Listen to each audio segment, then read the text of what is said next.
Oke, jumpa lagi di konten kali ini bersama saya di NGK IT Geng. Nah, di video kali ini kita akan bahas ya problem-problem yang sering terjadi pada WiFi kalian, geng. Tentunya tidak asing lagi kalau yang namanya WiFi lemot. Nah, bagaimana cara untuk mengatasi problem itu, geng? Oke, yang pertama kalian bisa lakukan di rumah adalah merestartnya ya pada adaptor modem atau router access point kalian, geng. Ini anggap saja modem atau router di rumah kalian, geng. Dan ini adaptornya. Kalian bisa mencabut beberapa menit lalu kalian bisa tancapkan lagi, geng. Nah, kita tunggu berapa menit, apakah hasilnya masih sama atau masih muter-muter, geng ya.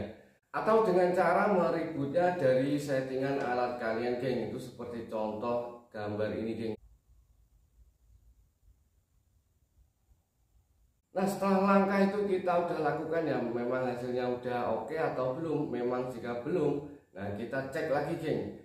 Problem itu terdapat di sisi customer side atau di ISP side ya.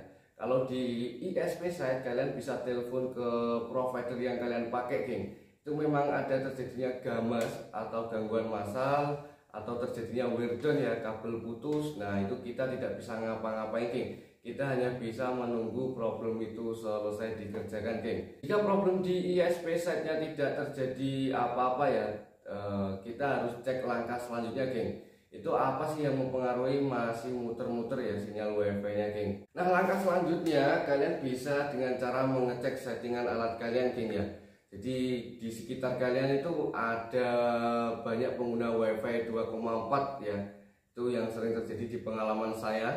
Jadi di sebuah perumahan misalnya banyak pengguna WiFi 2,4 tanpa men-setting dengan akurat ya. Jadi sinyal WiFi nya bisa bertabrakan, geng. Jadi itu bisa menyebabkan terinterferensi sinyal WiFi kalian yang bisa menyebabkan naik turunnya koneksi internet, geng. Nah, step selanjutnya jika memang settingan alat kalian udah benar semua tapi kok tetap masih lemot, nah itu bisa terjadi di tegangan listrik kalian, geng. Ini yang jarang orang ketahui ya.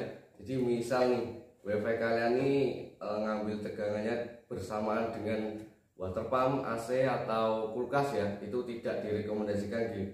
Jadi bisa naik turunnya koneksi internet, itu bisa menyebabkan alatnya ya cepat rusak juga bisa, geng. Jadi WiFi lemot itu banyak pengaruhnya, geng ya. Tentunya penggunaan kalian itu untuk apa aja ya. Jadi bandwidthnya, tentang alat yang kalian pakai itu udah sinkron atau belum ya. Misal contoh nih, kalian beli paket 50 MB sedangkan alat kalian tuh tidak cukup untuk menampung speed atau bandwidth yang kalian pakai, geng. Itu juga kurang rekomendasi. Contoh nih, kalian udah speed test kok dapatnya 20 MB padahal paket yang kalian beli itu 50 Mbps, geng. Jadi sebisa mungkin ya alat yang kalian pakai itu modem atau router yang kalian gunakan di rumah itu bisa menampung bandwidth atau paket yang kalian beli, geng. Nah, tentang penggunaan traffic, misalnya kalian penggunanya besar, geng, buat kerja atau live streaming, ya buka-buka Shopee atau apalah ya. Ada beberapa device, kuat gak alat yang kalian pakai itu menampung device yang connect nih. Nah, itu yang paling penting juga yang sering terjadi ya. Alatnya kuat menampung 5 atau 8 HP misalnya. Jadi ketika udah ada 10 HP, itu yang HP-nya jadul yang lama-lama pasti kalah dengan HP yang baru, geng. Nah, ini yang terakhir ya, informasi penting yang terakhir ini, biasanya orang tuh connect WiFi itu deket nggak ya sama alat atau modem WiFi nya, geng. Jadi itu juga bisa mempengaruhi ya, misal jaraknya beberapa meter dari modem routernya ya, terus ada pengguna lain sekeluarga misalnya ada yang deket pas HP-nya bagus lagi ya, yang jauh yang HP-nya jelek pasti mengalami sinyalnya yang kurang baik, geng. Jadi harus bisa mengantisipasi di semua, geng.